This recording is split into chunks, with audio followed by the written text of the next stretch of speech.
All right, it's 6 o'clock. Let's start the meeting. Let's go ahead and stand for the Pledge of Allegiance.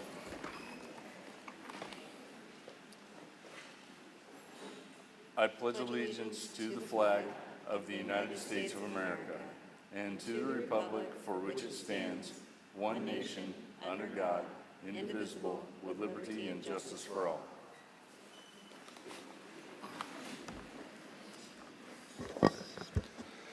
Okay, has everybody had a chance to look at the agenda? Yes, I move that we approve tonight's agenda. And I second. All in favor? Aye. And we have an agenda. First up is Superintendent's Report. Mr. Jesse. Thank you, Board President Wiehlander, other board directors, community members, staff, and students. This past week, we had high school graduation ceremonies. I think it's a real glimpse into the impact that for so many lives, and just another proponent for why we have public education. I do want to just take a moment to say that it was really nice to shake some hands and really hear some of the stories, the individual stories for some of our students who have passed through our system. Many of them have overcome a number of obstacles on their journey, and there were a lot of students who were very grateful for a lot of their experiences that they've had here, not only just obviously in their senior year, but along the way. I will make my public service announcement. Please, if you are celebrating, celebrate responsibly. We most certainly don't want any incidents this time of year. I today was over at OMS. Fifth graders were sharing their book recommendations. It was an amazing opportunity to get up close, hear the students about what some of their favorite books were. They were able to share their 5-star rating system. So some of them selected books all the way earlier in their childhood. Some more recently. It was great to hear what they're up to, including their summer plans. So thank you to those students, and thank you to the staff who were there for that. And then also just want to take a moment to kind of a reflection for this school year, to thank all of the folks that are listening about the levy. The levy, passing that levy was extremely important. Without passing a levy, I think at a really pretty historical level of 62%, given what the passage rates are for the levy these days, so that we can continue to do the things that we do. So thank you for all the community members that inputted, the staff, of course, students. We had so many students line up there, of course, the board with that. So with that, enjoy your summer. Thank you. Okay, on to community comments. As part of the regular school board meeting, the board welcomes community members to make public comments in person and or by phone as conditions allow. Please see the full script with call-in instructions and guidelines for community comments displayed on the screen above. First up will be Sydney Evans.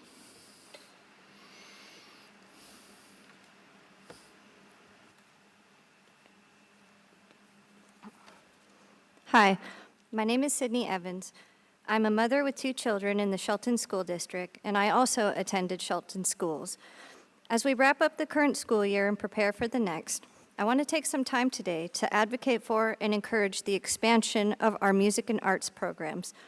My daughter Rhea is in the 7th grade. When she started at OMS in the 5th grade, she was very excited to join band, only to find that it was only available to 6th graders that year. Then, in 6th grade, she learned that band had been cut completely. This school year has been challenging and difficult, and band has been her saving grace. It's been amazing to watch my daughter's confidence grow as her musical abilities flourish. I can't imagine where she would be at had she had access to these programs 2 years ago. Bordeaux Elementary did not have a music teacher this year, and Evergreen, where my son attends, did not have an art teacher. My daughter Rhea is not just a musician, but an artist too, and she had to choose between music and art. Even physical education was reduced to 1 semester. I feel that these programs should be widely available across the district and included in after-school extracurriculars. The arts are well known as a haven for all types of people, and it's important to keep in mind that some children with disabilities may not be able to participate in other activities. But above that, What if I told you that an educational curriculum that prioritizes creativity could actually improve test scores and help make kids smarter? We've seen consistent cuts to these programs over the years, many that have never returned since the COVID-19 pandemic, and we're doing a disservice to our children's education. I believe we can improve this and subsequently make learning more enjoyable for the kids of all ages. With that, I'll leave you with the speech from neurologist Josh Turknett. A 2008 paper by Dr. Robert Bernstein of Michigan State University found that Nobel Prize laureates in science are 22 times more likely than the average scientist to sing, dance, act, or perform in some way, 7 times more likely to be a visual artist, and 12 times more likely to write poetry and literature. That seems wrong. How could spending time on something totally unrelated make them so much better at solving problems? For decades, we've built an educational system on the idea that the arts are extracurricular, a luxury to cut the moment budgets get tight so that we can focus on the real work. We treat the arts like dessert, an indulgence you earn after finishing the vegetables of math and science. But what if the craving is a signal? What if kids are drawn to music and theater because that's what a developing brain actually needs? What if we've confused brain food for junk food? We've inherited this Puritan instinct. If it feels like work, it must be good for you. If it feels like play, it must be frivolous. But fun does not mean easy. A kid lost in a guitar solo is working harder than a kid grinding through a worksheet. If your brain were a supercomputer, asking it to do long division. Thank you.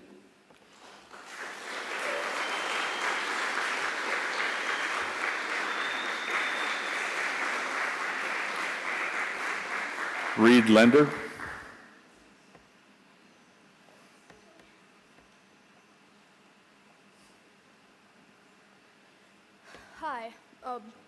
Hi, I'm Ray Leander. I'm a student at Oakland Bay Junior High, and I'm currently enrolled in their band program.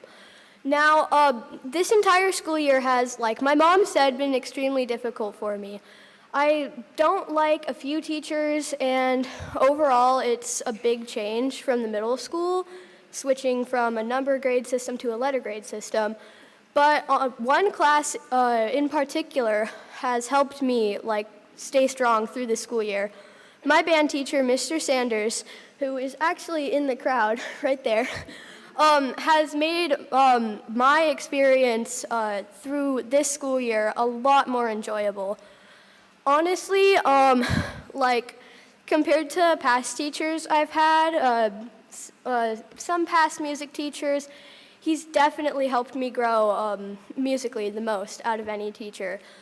And I've just recently learned that he's being taken down from his position as a band teacher, which means that in 8th grade, I will not have him as a band teacher. He'll still be teaching math and stuff, but I mean, it doesn't make sense to me exactly why you do this and replace him with a different teacher. From what I've heard, a health teacher from the Shelton High School. And it's just sort of an unreasonable thing, considering the fact that Mr. Sanders has been teaching his band class for about 7 years now. And this sudden change is not the most intelligent change to do. He's already, he's already teaching 2 different subjects as one person, which, I mean, in my opinion, is impressive enough. And he's insanely good at teaching both. He can play basically every instrument that he teaches, so having somebody that skilled in music be taken down from a position as a music teacher just doesn't seem right, I guess. I didn't really bring a script, so I'm gonna hesitate a lot during this. I really don't want this change to happen because having another change throughout the year, I just switched teachers from middle school, so of course it's going to be confusing as is, but having another change from a different teacher is overwhelming. And honestly, I'd like to see this decision be, probably, I don't know, just not happen. So I'd like you to consider what I've said and maybe reconsider your decision.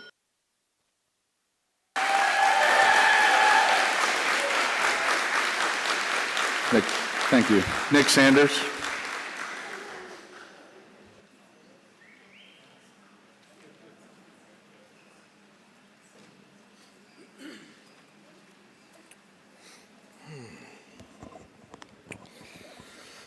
All right, good evening.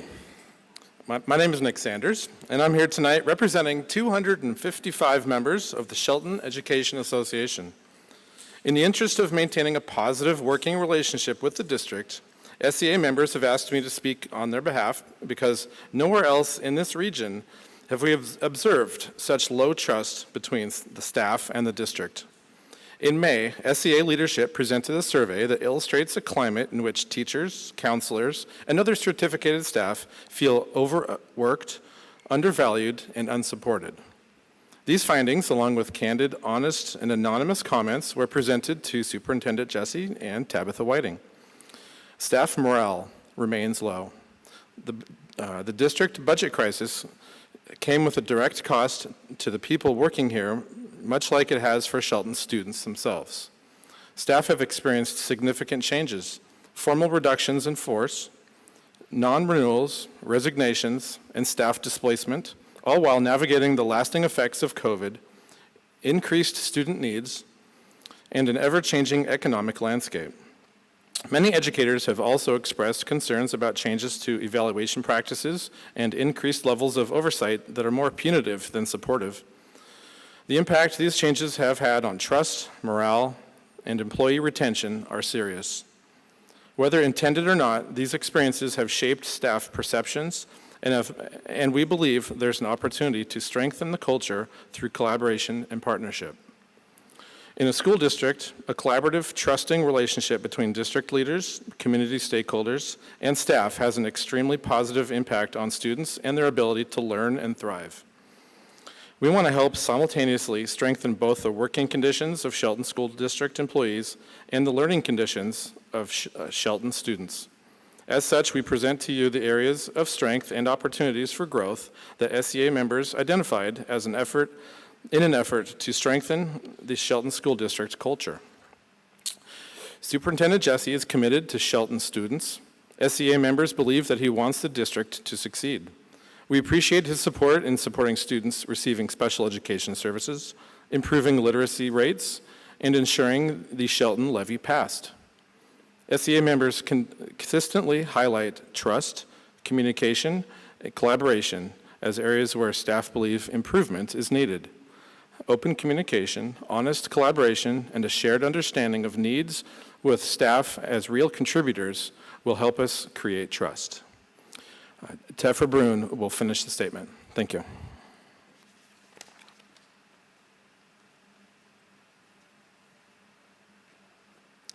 Thank you. To build an intentional partnership, we need a foundation of trust and collaboration. SEA recommends that the superintendent take 3 short-term and 2 long-term action steps intended to strengthen partnership between district leadership and staff. In the short term, be an active educator within the district. Consider working as a substitute teacher once or even twice a month. Experience what the staff experiences. Good district leadership stays grounded in the staff and the student experience. Increase transparency and communication to staff. Number 3, outwardly commit to driving changes in the district with raw and honest data. In the long term, we'd ask that you collaborate consistently with SEA. Together, within the first 4 months of the school year, please communicate district processes, systems, and respective staff roles. Develop a shared leadership model and build systems for ongoing staff feedback and engagement while doing so. As the elected body that sets the policies, goals, and tone of this district, we ask that you work together alongside SEA and district leadership to develop a plan based on the action steps we've recommended today. We hope to see this plan develop over the summer and implemented before the summer summit. This will create the environment that students and staff deserve, an environment where students are challenged and supported, and where educators and staff are respected, valued, and treated with dignity. Educators in Shelton love their community, and they care deeply about the students. We remain committed to ensuring that the board and community have an honest understanding of the experiences happening within our schools. Thank you.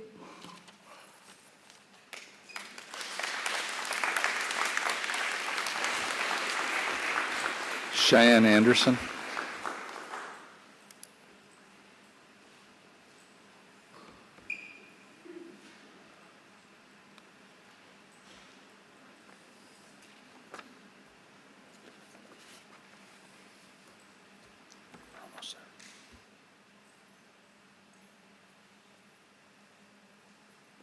Hi, I'm Cheyenne. I'm not good at public speaking, and I'm really nervous. Sorry about that. And I didn't write anything down. I'm here on behalf of my sibling. He goes to Oak, and he is in Mr. Sanders' class.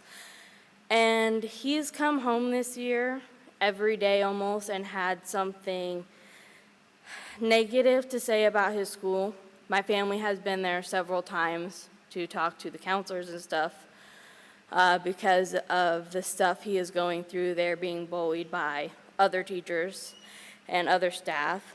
The only person he has ever had a good relationship with or anything good to say about is Mr. Sanders. And we feel that he already does an extremely huge amount with the subjects that he teaches, which is more than, from my understanding, he should be. Ooh, sorry, nervous.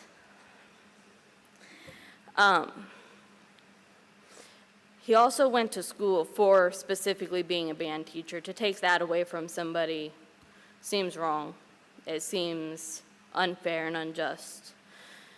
And to then overwork another band teacher who's already doing so much is the same thing. We just want you to reconsider what you're doing, what you're trying to do. We don't agree with it, and we really would like Mr. Sanders to stay where he's at. He is very inspirational to a lot of people around here. Obviously, I've never seen a meeting this full before. I've only been to a couple because I haven't been to many, but this is a large turnout for something that seems very important to everybody here. So, that's all. Thanks. Thank you. Maren Gardner.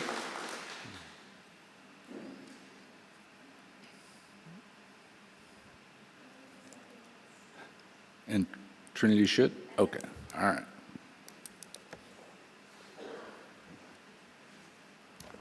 Hello, everybody. My name is Trinity Schutt. My name is Maren Gardner, and we are co-presidents of the Shelton High School Drama Club.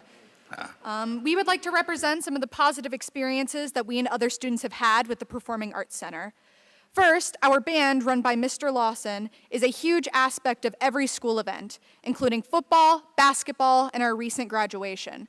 Through their passion and year-round commitment, they create an unparalleled amount of school spirit. They are a constantly growing program with more than 25 new students projected to join in the 2026 to 2027 school year. They are the most committed, most passionate people I know.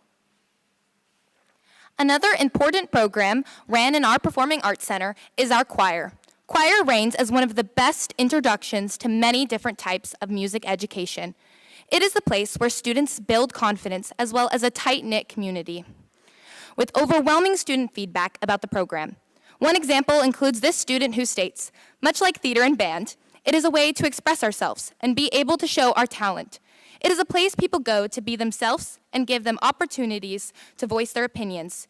It is a loving environment that everyone should have the option to experience. The dedicated members of choir may be working the hardest to revive the choir program, as well as working for the sake of the other PAC programs. Our Performing Arts Center also holds our stagecraft class and after-school club. This class fosters many different technical specialities, including how to work our soundboard, light systems, and a huge amount of innovative tools to problem solve using hard skills. These skills are applicable to a wide range of post-high school careers, with multiple notable stagecraft leaders going on to work in their specialized fields. Our theater program, run by Miss Lawson and Miss Devon, are a huge confidence booster for our students. We are open and welcoming no matter the experience level, which causes us to constantly grow and reach out to other high school theater communities through the recent Thespies and Thespian festivals, which we have won awards in. Our growing theater community, my gosh, has outreach to many of the different people throughout the Shelton community. For me personally, the performing arts is what is enabling me to be here and speak with you all today. Growing up, I had very low self-confidence, but after performing in front of audiences and being given opportunities for leadership roles like the ones I have now, I have found joy in public speaking and developed the confidence to challenge myself inside and outside a classroom. The skills I learned through the performing arts have helped me shape me into the person I am today, and I know many other students who share this same exact experience. Performing arts have fundamentally changed how I interact with other people. The confidence I have in myself is only due to the faith that my teachers, Joey Seward, Nick. Thank you.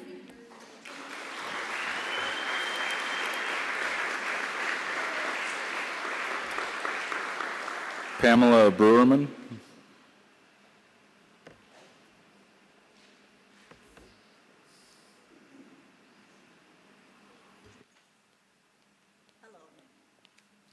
I'm Pam Bowerman, and I have been a tax-paying resident of this school district for 32 years.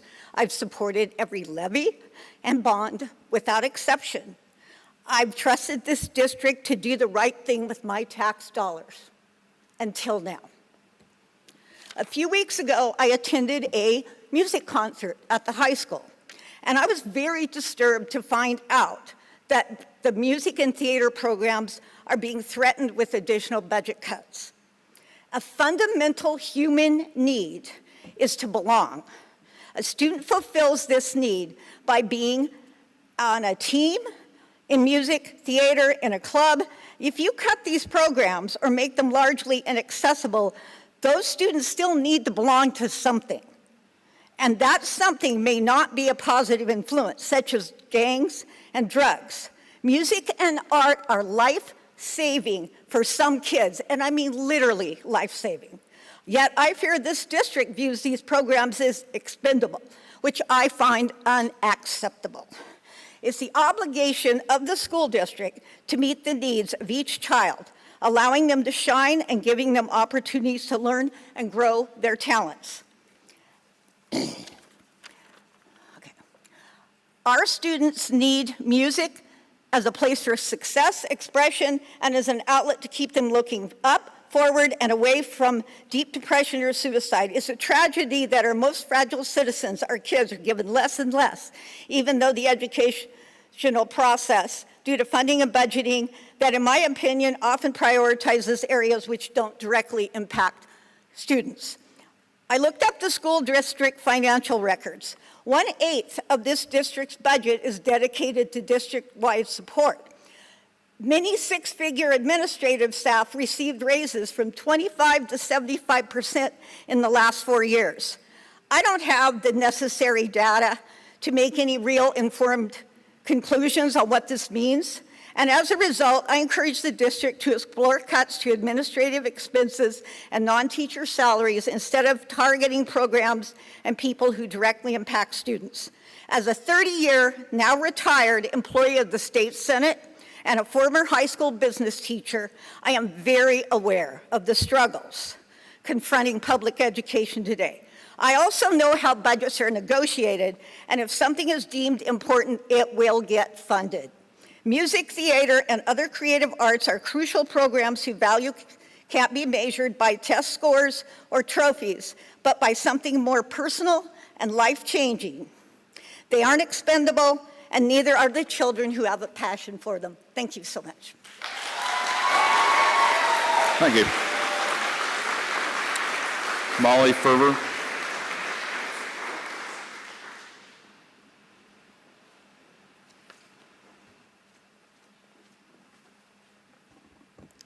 Hello, school board. My name is Molly Forvort, and I'm a student at Shelton High School, and I wish our district saw how much band means to students, teachers, and others. I've been in band for about 2 years, and honestly, band has been a big part of my life. But if we do put funding into our bands in all of our schools, we can actually perform on the field like we should be doing at football games and have actual color guards. And it can influence many people because the band is as much as a part of our school culture as our football team and other sports. And playing music is a passion a lot of people love in our district.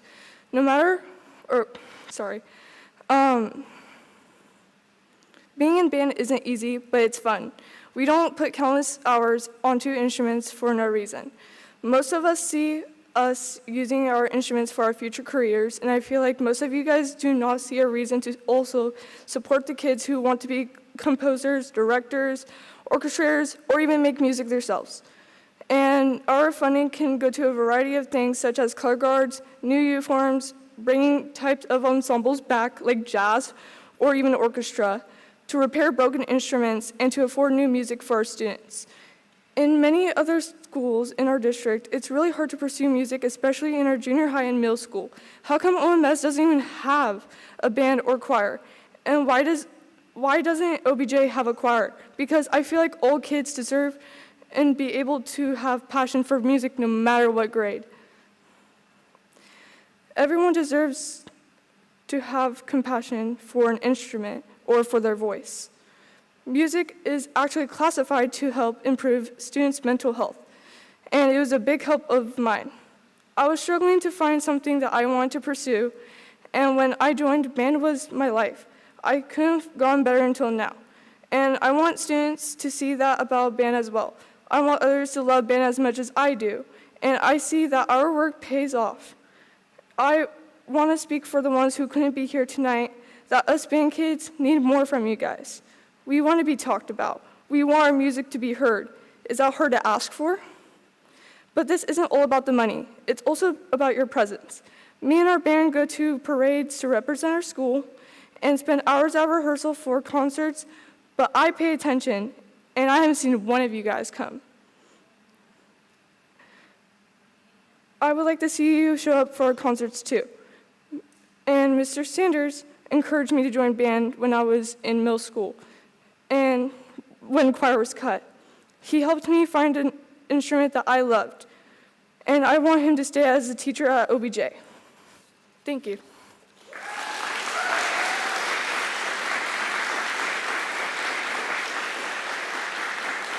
Amelia Barabee?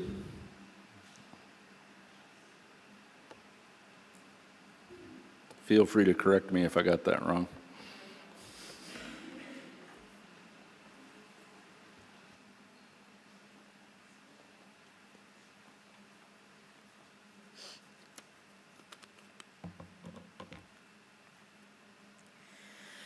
Good evening, everybody. My name is Amelia Barabee, and I'm an upcoming junior at Shelton High School. Today, I'll be talking about the arts in Shelton. Ever since I was younger, I have been interested and inspired by the arts. I have been in band for almost 5 years, and I'm going into my third year at the Shelton High School Theater and Stagecraft programs. Not only is the Performing Arts Center, the PAC, or as I call it, my home, impacts my life, it also helps my mental health severely. So much, it has impacted me so much, and I have also found a family and made lifelong friends because of these programs. Though we are severely underfunded, we do our best to put on the best shows for our community. Mr. and Mrs. Lawson, along with Joey and Miss Devon, and Mr. Sanders, are some of the best people I have met and inspire me every day to do my best. These four are the most devoted to the arts that I have met than everybody, and so is Mr. Sanders. I beg for you not to take him away from the schools, for that he did, I wouldn't be here. I had not started until he had come. As a person who wants to pursue props design professionally, the safety and security of these programs are so important to me. Even though most are against us or our district tries to dissolve us, I am proud of the growth this year we have made alone. This year's Stagecraft had the most people I have seen, and we had a huge cast of over 32 people for Percy Jackson the musical. As they have attempted to take away choir next year at the high school, a program I used to be in and I attempt to be in next year as well, I have talked to so many students and been told how much they enjoy listening to our band at our football games and at our sports events. Just because some people in this town believe that our sports are more important than our performing arts, we are also important as well. And I am saying this as a person who plays sports. So I implore you to support our programs, please, at school as much as possible, whether that is showing up, the community donating, or even spreading more information and talking about us. Thank you for listening and enjoy your evening. Kevin Hartley? Kevin Hartley?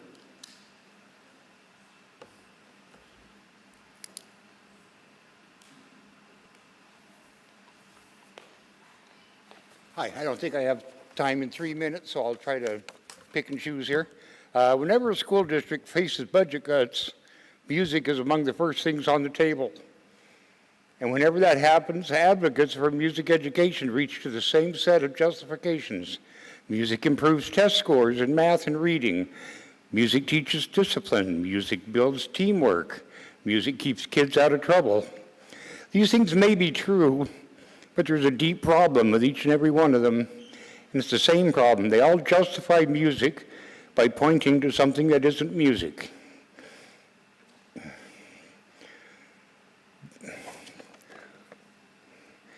They treat music as a delivery mechanism for outcomes that the culture has already decided matter more. And the moment you do that, you just made music expendable. If a cheaper, more efficient intervention comes along that raises test scores or teaches discipline or builds teamwork, then by your own logic, you should cut the choir and fund that instead. Music is one of the very few things that every human culture in recorded history has produced. Every single one. There are cultures without written language, without the wheel, without agriculture, but there is no culture without music. That alone should tell us something profound.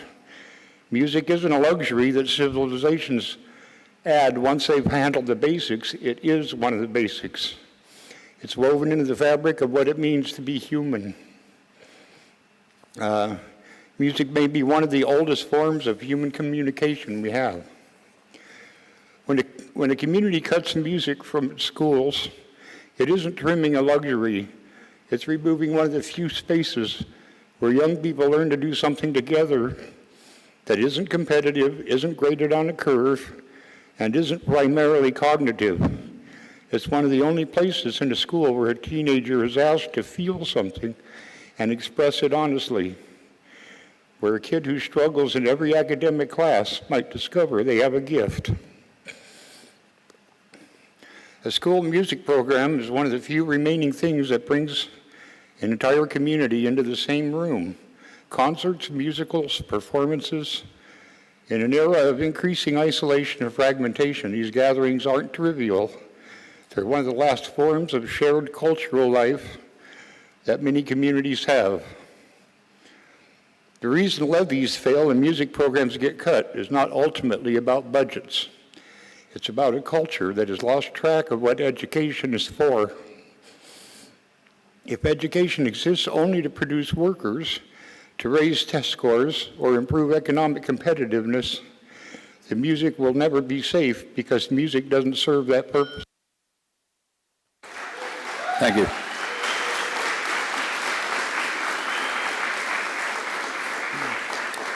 Serena Stevens.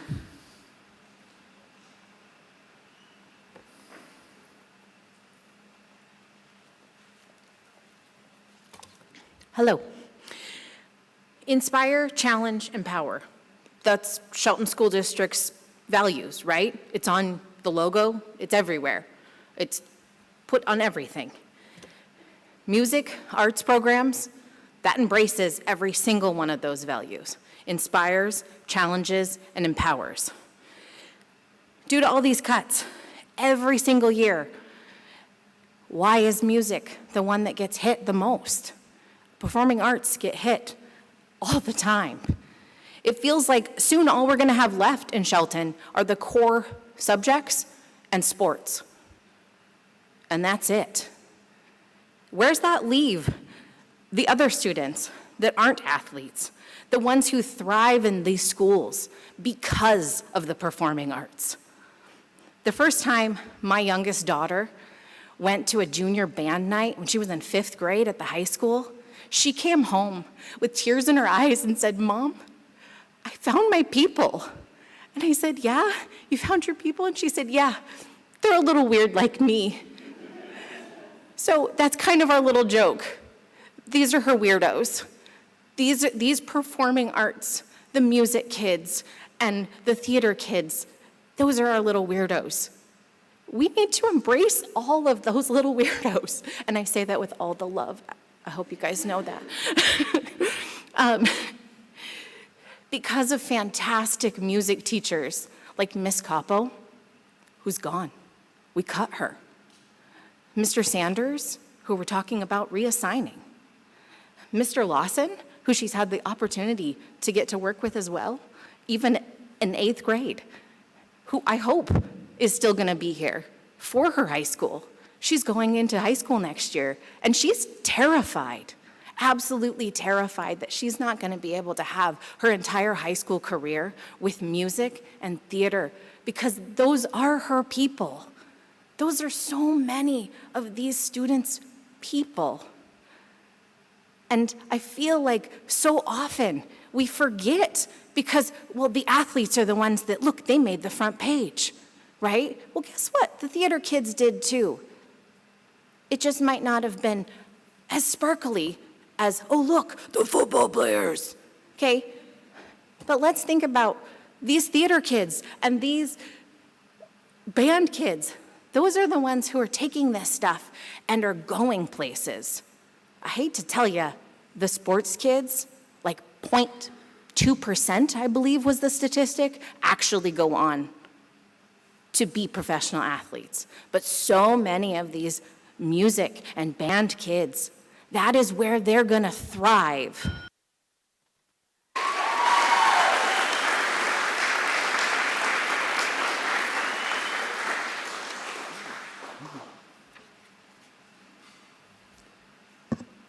Mary Clift?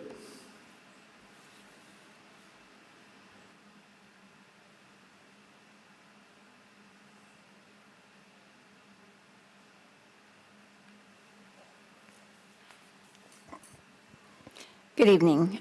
I'm Mary Clift, and I taught in Shelton School District for 38 years. I retired a couple years ago, so I'm still here supporting my people.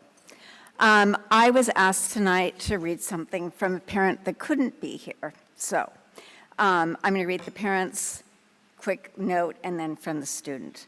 My student is enrolled at OBJ and was asked to, in his study skills class, to write a letter to a teacher that he appreciated, and he wrote to Mr. Sanders. Before the letter was read, I wanted to tell you about my student in order to add context to his letter. My student deals with extreme anxiety to the point of not talking when he is at school unless required by a teacher. He doesn't even converse with other students outside of class. For him to feel comfortable enough with a teacher to write them a letter of appreciation is a big deal. For him to have a teacher that makes him feel confident enough to perform in front of people is a big deal. And for him to have a class where he feels like he fits is a big deal. Thank you, Melissa Strickland. So this is now from her son, Memphis. May 21st, 2026. To Mr. Sanders, thank you, Mr. Sanders, for being a great band teacher. When I first signed up for band, I thought it would be like permission for military. I couldn't have been more wrong. When I'm in band, I feel very comfortable in that class than any other class. I really hope you'll be the band teacher next year. I have a friend who is going into band next year, and he was looking forward to having you. Just gonna let you know that I am totally normal, and I talk at home all the time. And did Rocco even tell you he is my cousin? Anyways, thanks for having a big impact on my life. I'm going to miss having a nice band teacher, Memphis. So, and I would like to add, I became a teacher because of my music teachers at Olympia High School. I went on to Washington State, majored in music, and then went on and majored in education as well. If it would not have been for those music teachers, I wouldn't be a teacher. So really think about music impacted my entire life, and I'm a great person because of that. Thanks so much. Kelly Manchester.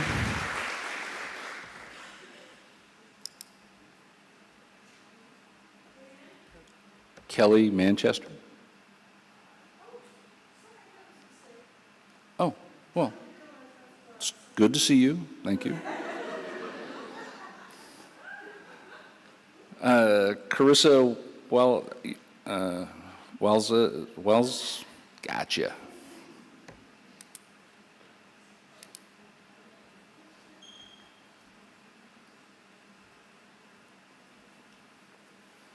Hello.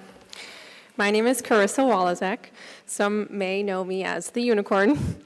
I'm the social emotional behavioral development teacher at OMS. This is the first time I've had enough energy this whole year to speak at the board meetings.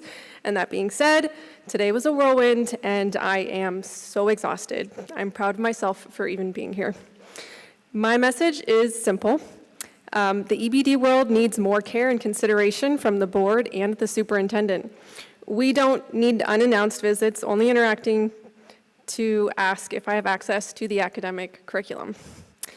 I'd like to be clear though, I do feel very supported by my admin, but there's only so much that they can do. We need EBD support from the board and superintendent. I'm curious how much you know about the EBD team struggles. The little struggles, like not getting enough prep or not getting it at all. To the bigger struggles, like not having time to eat lunch or drink water, or having safe spaces available for every student needs. We say we're inclusive, we need to be inclusive. Not to mention what supports are given for being over caseload, which is already too high to begin with, and everything in between. So I'm here with years of experience to collaborate. That's all. Thank you for your time, and I'm looking forward to working with you. Thank you. Matt Hilton.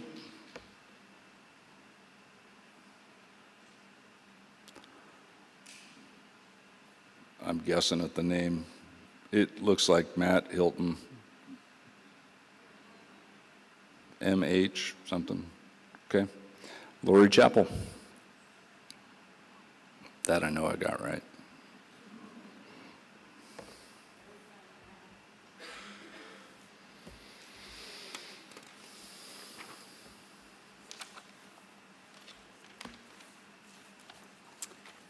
Good evening, I'm Lori Chappell, work at OMS.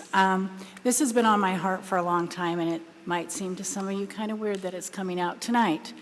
But in this room is so many leaders, our teachers and the board, everybody. And I want to talk about the Indigenous perspective of leadership. So in Indigenous communities, true leadership is the capacity to recognize, awaken, and harmonize the knowledge, energy, wisdom, gifts, and competence that already lives within every member of the community. Leaders do not stand above the people as though all strength must come from one person. A true leader stands in the center of the circle, listening deeply, seeing clearly, and helping every relative find the place where their gifts can serve the whole. In our Indigenous way, leadership is not domination, leadership is a relationship. Leadership is the sacred art of calling forth the best in each person so that the whole circle becomes stronger, wiser, and more unified. Every person carries a gift. Every age, generation, every experience, every family has transformed into wisdom, knowledge, and has something to contribute to the building of a community. When people's gifts are not recognized, honored, and given a meaningful place to serve, these gifts begin to scatter. The more capable, committed, and visionary members may feel unused, unseen, or held back. Their energy may move away from the circle. They may search elsewhere for a place where their abilities can be respected and put to good use. This is not because they have no loyalty. It's often because the circle has not created a living space for their contribution. This is why wise leadership must be inclusive, consultative, and gift-centered. A healthy community does not waste its people. It does not allow jealousy, fear, control, or insecurity to block the gifts of others. It understands that the strength of one person belongs to the whole. When one person rises in a good way, the circle rises. When one gift is honored, more gifts come forward, and when one voice is welcomed, others find courage to speak. From our Indigenous perspective, leadership is like tending the sacred fire. The leader does not create the fire alone. The leader protects the fire, feeds it, watches the wind, and makes sure everyone can gather around it. There are many who bring things to the fire, and because of this, the fire grows because many hands are serving it. Leadership gathers rather than separates, awakens rather than controls, strengthens rather than diminishes, and creates a place where every gift can be used for the good of the community.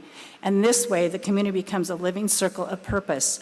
The community doesn't need to go elsewhere to find their field of work because their community itself has become a sacred field where their energy can root, grow, and bear fruit.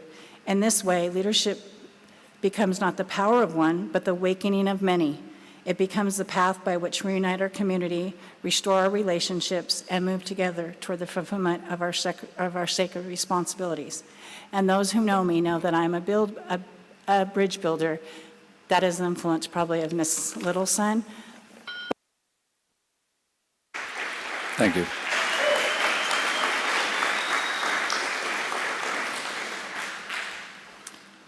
Okay, on to reports and recognitions. 5.01 be the recognition of the 2025-26 retirees.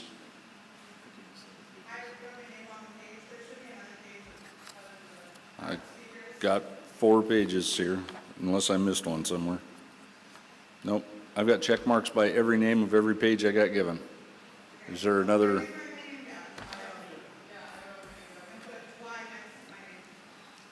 Senator? What's your name, ma'am? Lauren Hayes.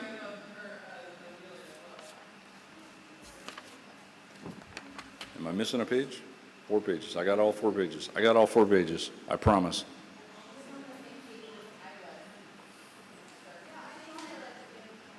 Are we missing a page?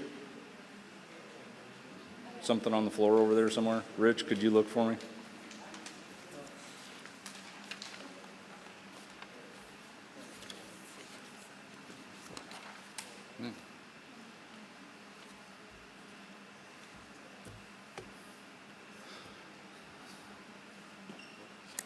Yeah. I guess if we lost a page somewhere, Lauren, come on up.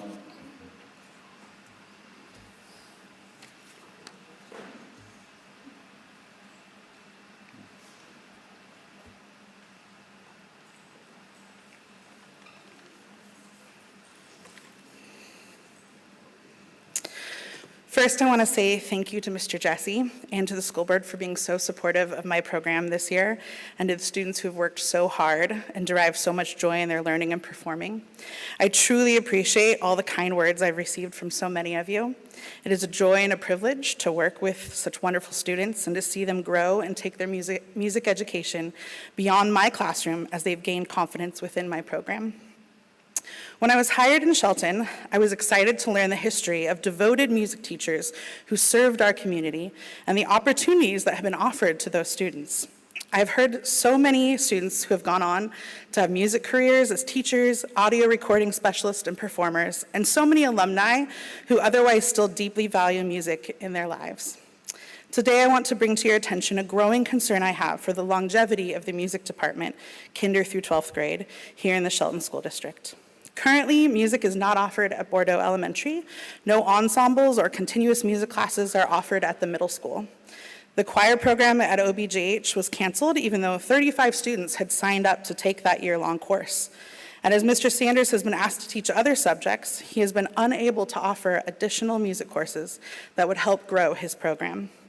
He has been informed he will no longer teach the band program that he has worked so hard to maintain and cause to flourish over the past 7 years. At the high school, Mr. Lawson was offered only one band class and one choir class that are offered only 1 quarter a year. Mr. Rance had retired the previous year, and he had 5 or 6 bands, including a marching band. His program flourished, they won awards, and they got to travel. Mr. Nakala traditionally had 3 or 4 choirs each year, and due to the choral offerings being cut, many students left the program altogether, not feeling supported in their endeavors. Many parents have come to me over the last few years to express concerns about their students' music options being cut, and they felt powerless to make a change. As a professional member of this community, I have offered my services to the recent curriculum adoption and to finding new ways to make the program both a place for students to grow and flourish and to contribute to the fulfillment of the basic needs of the school district.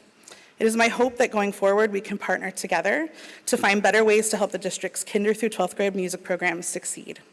Thank you each individually for your time, your talents, and your commitments to making Shelton a place that gives students an upper hand in their education. To that end, I look forward to working together with you. Thank you. Thank you. Now we'll move on to reports and recognitions. May I speak? I was on the same paper as 2 other people who did. Christina Lawson. What's your name, ma'am? Christina Lawson.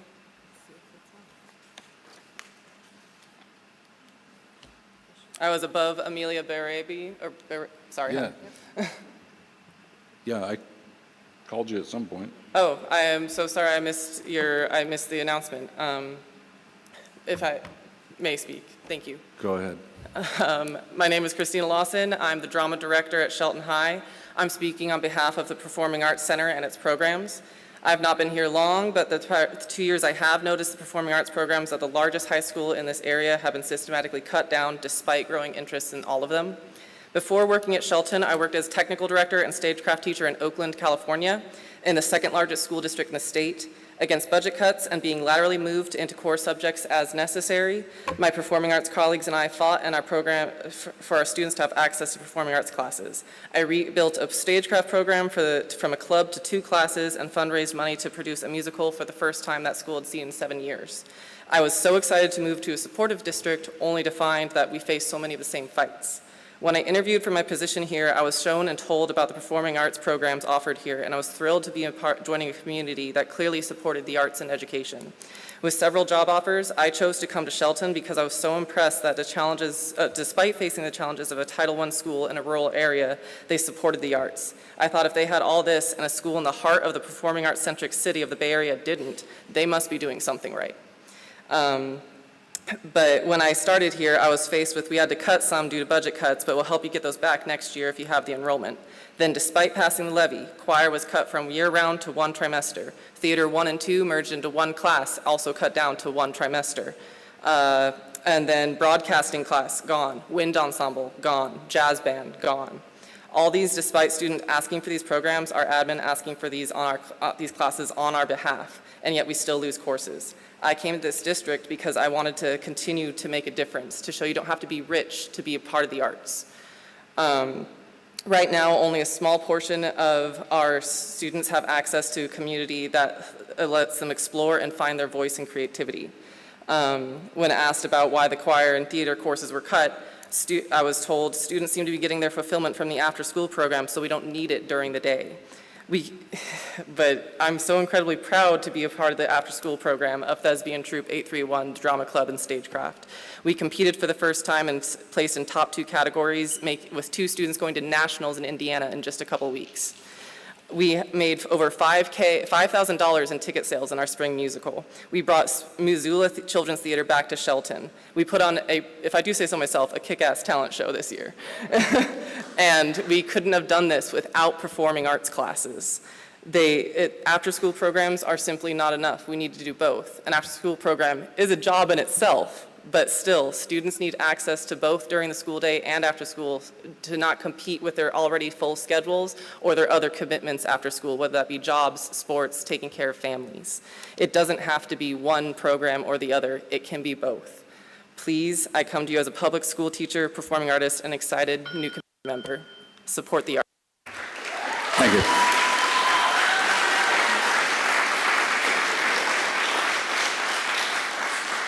And your name? Hello, My name is Layla Allen. I am one of Mr. Sanders' beginning band students, and I go to Oakland Bay Junior High.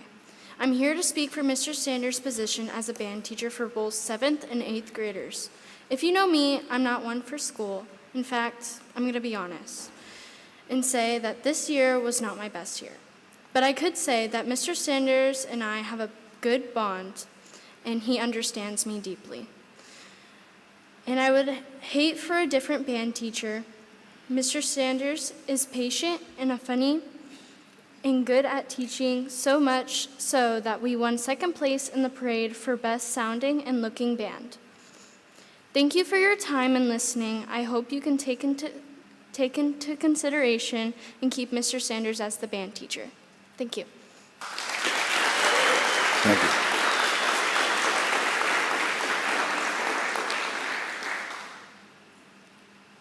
Anyone else? Okay. Reports and recognitions. 5.01, recognition of the 2025-26 retirees.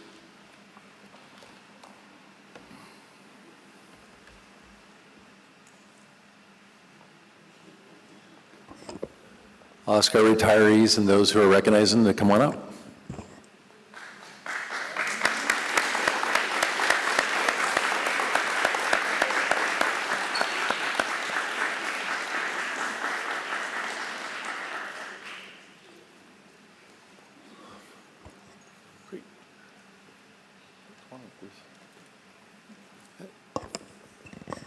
Great. First up is Principal Bruce Kipper. We're going to recognize our retirees that, this evening that were able to attend, and so Bruce is the first one. I remember meeting Bruce 5 years ago. It was during COVID, and I was over there at SHS.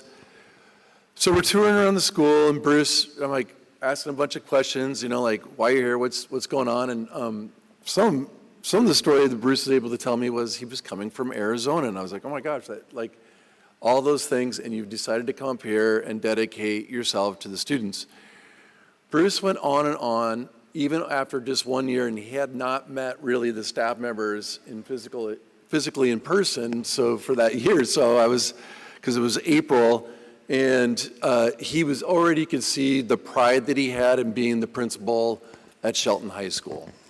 I thought it was really impressive coming on board to see that Bruce cared so much, not only about the community, but really about the students and making sure that the services provided them was outstanding. And so over the years, I've been very fortunate to work alongside Bruce to know that he definitely placed students first. I know leading a comprehensive high school is most certainly not easy. You have to make a lot of tough decisions, things that are not always popular, and also to confront, always the things that happen in school districts. I want to thank Bruce so much for bringing things to learn alongside him. He definitely upped my particular leadership in knowing that we are trying to strive to always be better. And so I just want to say thank you so much, Bruce, for your service, your 6 years with the district, and I think another 32 in Arizona. And so that's a lot of years. He's in the Hall of Fame there. And so I just want to appreciate so much for Bruce Kipper and all of his service here with the Shelton School District. Thank you very much. You can hand the circle.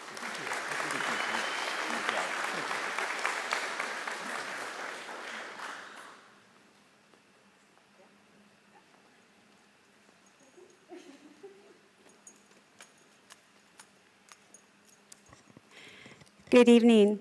So we're here to celebrate Edith Huvinano, and I'm going to read it in English first, and then out of respect for her first language, Spanish, Kat's going to read it in Spanish. All right. Today we have the privilege of celebrating Edith, someone who has made a lasting impact on Evergreen Elementary. For the past 11 years, Edith has been an important part of our Evergreen family. When talking with Edith about her time here, she often shares how much Evergreen has meant to her. Because of the welcoming and accepting community she found when she arrived. She speaks about the sense of belonging she felt here and how much she had always appreciated being part of a school family. What is remarkable is that the very thing that Edith valued most is exactly what she has given to everyone at Evergreen. Edith is a nurturer. She is always thinking about the people around her and finding ways to care for them. Whether it is checking in on a colleague, offering a kind word, or bringing a small gesture of support, like the bag of ginger chews she brought me a few days ago. Edith has a way of making people feel seen, valued, and cared for. She has done the same for our students. Edith has always worked to ensure that every child she interacts with feels welcomed, supported, and like they belong. Her kindness, patience, and genuine care have helped create the very sense of community that she treasures so deeply. Evergreen has been fortunate to have Edith, not just because of the work she has done, but because of the person she is. She has helped shape our culture through her compassion, generosity, and unwavering commitment to others. Edith, thank you for your countless ways you have cared for our students, our staff, and our entire community. Thank you for helping make Evergreen a place where people feel they belong. We are grateful for you, your 11 years of service with us, and while we will certainly miss you, we are excited for your next chapter in life. On behalf of everyone at Evergreen Elementary, thank you for all you have done and given to our community. We wish you happiness, good health, and many wonderful adventures in your retirement. Congratulations. Thank you.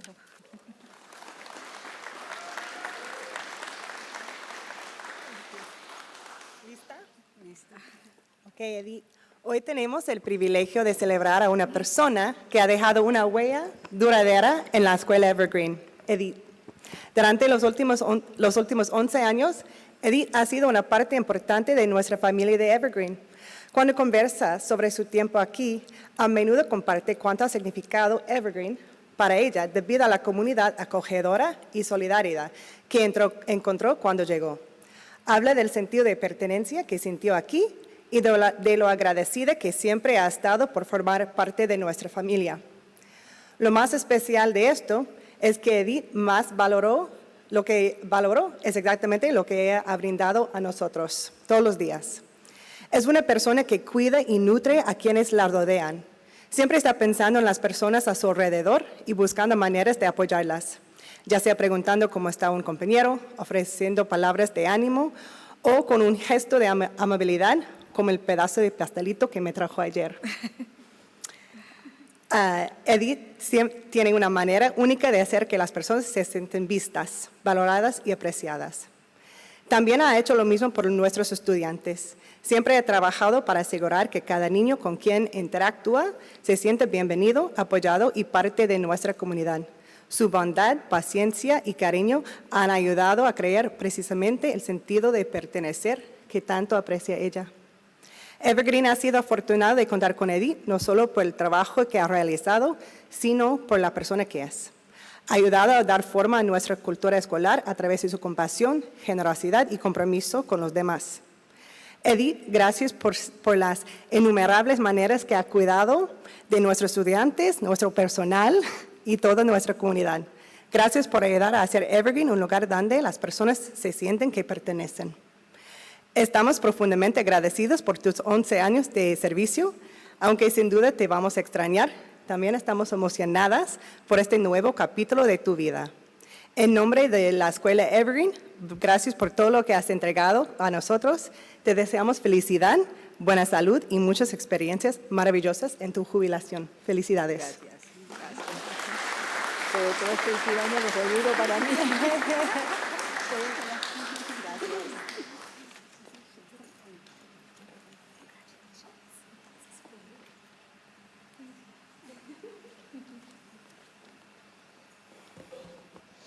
She doesn't know I'm doing this.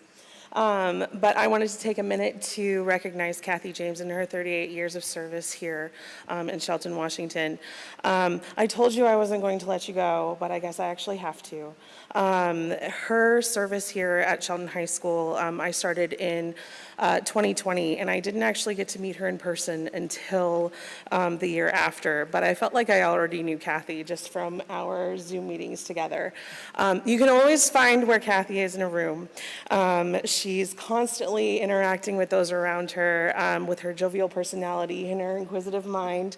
Through our PLCs together, she was always quick for a laugh and always making sure that we were on task in her own special way. I know that the math department at SHS is not going to be the same without her. We have learned so much from her, gotten so many resources from your endless closet of goodies, and I know that you are going to be sorely missed. Please don't forget us over here at Shelton High School. Please come back and tell us how your greenhouse is doing. And know that you have tons of friends here at Shelton High School and in the Shelton School District that will be missing you terribly. Thank you very much.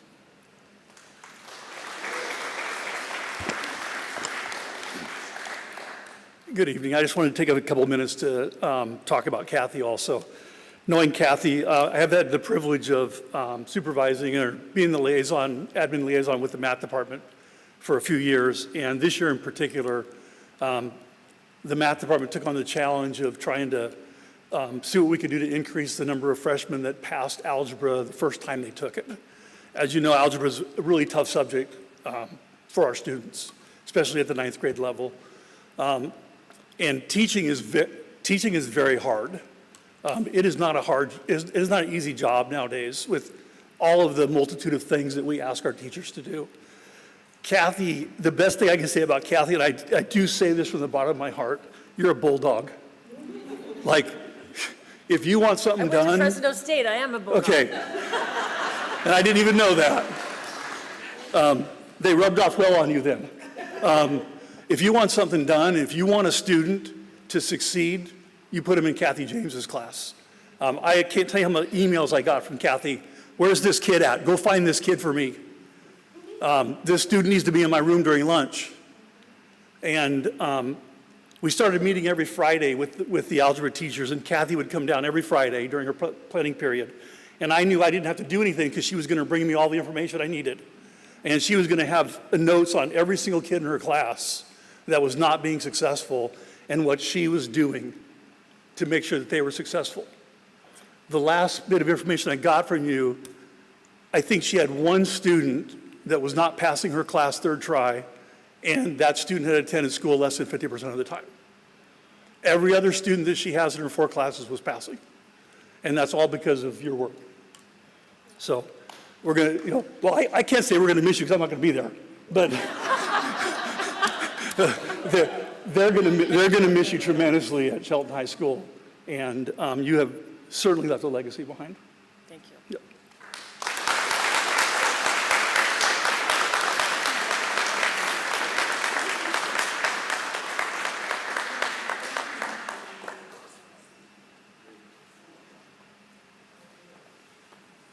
Congratulations again, Bruce, Edith, and Kathy. Really appreciate that. And the other members that are listed up here, appreciate all their service to the students and, of course, the Shelton community. Thank you very much.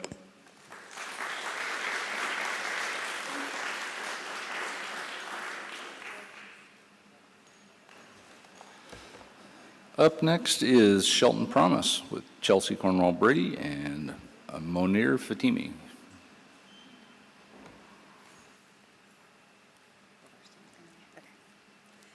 Good evening, Board President, members of the board, Superintendent Jesse, members of the staff and community. We are excited to present tonight an update on Shelton Promise. I have with me tonight Evergreen's Shelton Promise Program Manager, Monir Fatimi, and we also have a current Evergreen student, Abraham Cruz Santos, who was a former student at Shelton High School and a member of Shelton Promise. So tonight we're going to hear how our first cohort is doing, our first cohort of 53 students As a reminder, we grew from 3 students attending Evergreen State College from Shelton to 53 on our first year of having Shelton Promise. We also get to hear about our second cohort and what our numbers are looking like, so we're excited to share some updates. So I'm going to hand it over to Munir. Hi, thanks for having me tonight. My name is Monir Fatemi. I'm the program manager of the Shelton Promise program, and I've been honored to hang out in this community for the last couple years now, and I'm maybe here more than my actual home, it starts to feel like. Especially, I feel like I've seen some of you the last few nights more than my kiddo, so that's notable. Okay, so let's go on to I have a few slides to remind me what to tell you.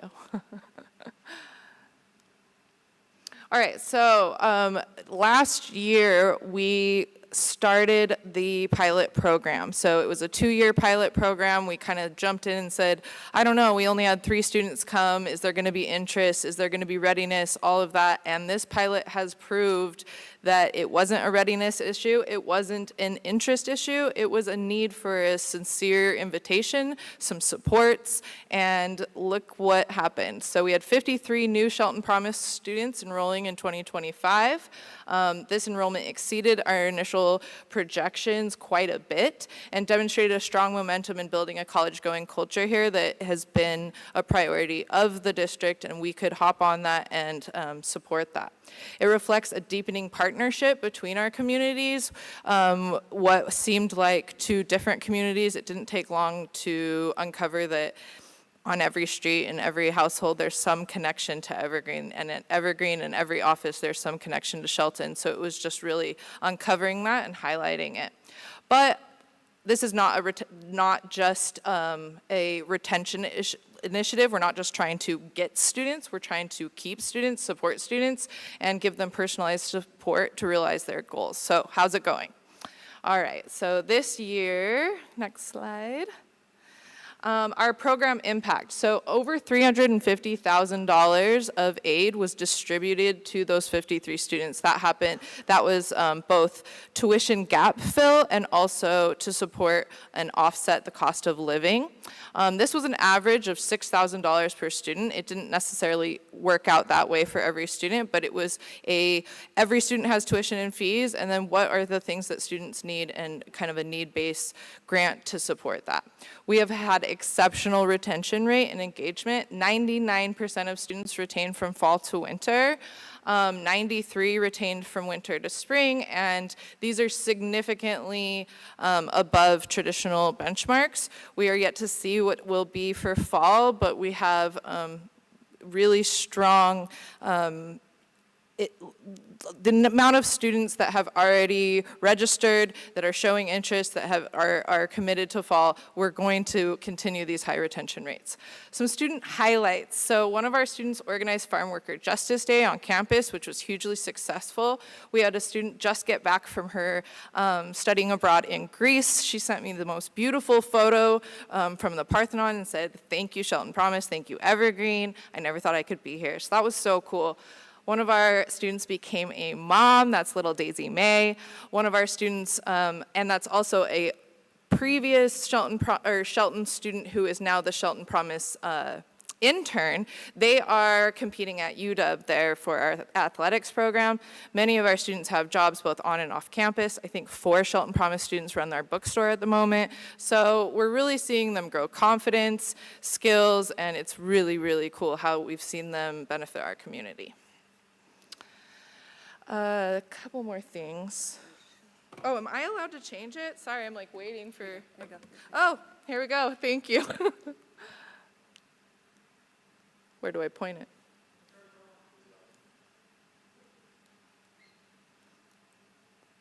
Okay. All right, so continue growth in future cohorts. So, and our anticipated second cohort will be starting in the fall. We're anticipating around 50 to 60 new incoming students. This growth is driven by sustained community engagement, early outreach, and increasing interest in Evergreen. So this has been really exciting, and just some other numbers. So applied and accepted. I try not to count them until fall. You know, it's hard, things happen. But from SHS, we had 16% of the senior class apply and be accepted. From Cedar, we had 88%. And from Choice and the homeschool, we had 14%. 26 of those students received merit awards, so these are high achieving students graduating with honors. At awards night the other night, 18 seniors were given high awards, and over 8 the seal of biliteracy. So Shelton is responding to this pilot, and it's also, we are so excited to welcome all of these students and see them enrich our community as well. Okay, so what's the future? We were a 2-year program. We were only funded for these 2 cohorts. So these 2 cohorts do have funding and support for their full 4 years, but what about their younger siblings? We now have 3 sets of siblings in our cohort, and that's just a year apart. Like, what could happen? So right now, continued legislative funding is not likely. That said, we are working diligently to secure some other funding to figure out other ways to continue this. What we can assure you is that we are going to remain accessible, affordable, and approachable. One of our alumni said this, and I can't stop using it. Shelton is fertile ground for growing gooey ducks. So we're going to lean into that, okay? So we will be back in the fall with details about Shelton 2.0, as we'd like to call it, Shelton Promise 2.0, but right now we are just excited to celebrate the students that we have, the students that are coming, and this amazing community partnership that we've built. That's it, but I'm gonna give you a second to hear from one of our Shelton Promise students, because that's the fun part. Oh, but you don't need this. Hi, I'm Abraham Cruz Santos. I graduated last year and I've been attending Evergreen. I didn't really prepare for this. I didn't know how to prepare for this. I've never talked in front of a crowd like this before, so I apologize for that. I've really enjoyed my first year at Evergreen. I grew up with 5 siblings living in the house and 5 others down south, and I never thought I would be able to go to college. I didn't think we would have the money for that, and I was really happy that I got to go to Evergreen with the Shelton Promise. It really made my life easier. I plan to pursue education to be a teacher, and I have hopes of actually coming back to Shelton to teach one day. I don't really know what else to say. Sorry.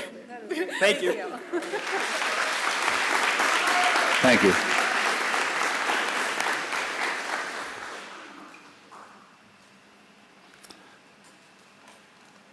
Okay. Yeah, the board members have any comments, questions? You may not be off the hook, folks. No, I just want to thank, you all for putting together that Shelton Promise. I know it was just a 2-year cohort. I have a senior in high school, and I have seen through some of her friends just how helpful the whole process has been, from, filling out the applications to talking through what the options are. And, it's something that I think was born out of the fact that Evergreen State College is so close to Shelton that students could, if they needed to, still live at home and pursue a college education. That's what makes it accessible, instead of, say, Eastern, that's clear on the other side of the state. That wouldn't be as easy if that were the promise or the commitment. So I really appreciate having a program that is so close to Shelton and seeing so many students get excited about it and do it. So I do hope that regardless of whether there's funding, but some of those other accessibilities, the hand-holding of filling out applications, because there's a lot of people that's the first time they're filling something like that out, or the FAFSA form. It's been really, really helpful for so many students. So I'm excited to hear how the next group goes and what the potential for the future is going to be. This is actually something I was interested in, seeing those numbers, the retention numbers. That's fantastic. That's excellent that these kids are maintaining their commitment to this program. That is just wildly amazing for them. So I'm really glad they're sticking with it, and hope that continues.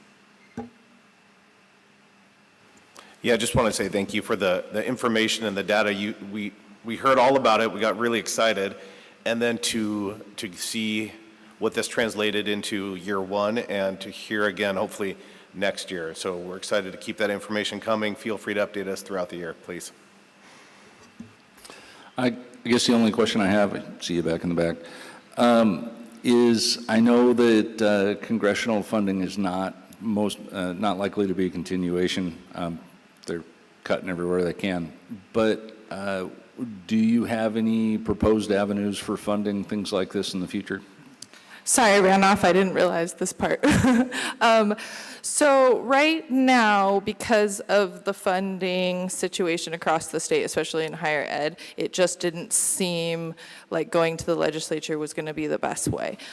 So I'm not going to go into details, but we have a series of plans going, and so there's a backup plan if the first one doesn't go. And the biggest thing that I'm seeing is that everyone that I'm talking to at Evergreen is committed to figuring out a way to continue this relationship in some way or another. Some tiny details might need to change, but we really want to keep it as similar to what we've done before. And the things that can absolutely remain the same that I can speak to is the waiving the application fee, the support to apply, and we're really seeing that onboarding them in the cohort model is really supportive. So those are things that we can absolutely support.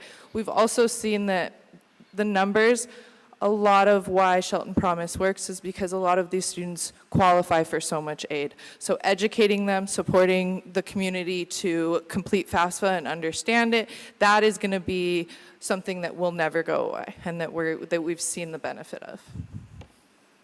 So where there's a will, there's a way. Yes, and Okay. so, but there's also interested people, there's generous people, there's things in the works, and so I am just excited to come back in the fall and lay out those details, but I'm confident that there will be details, yeah.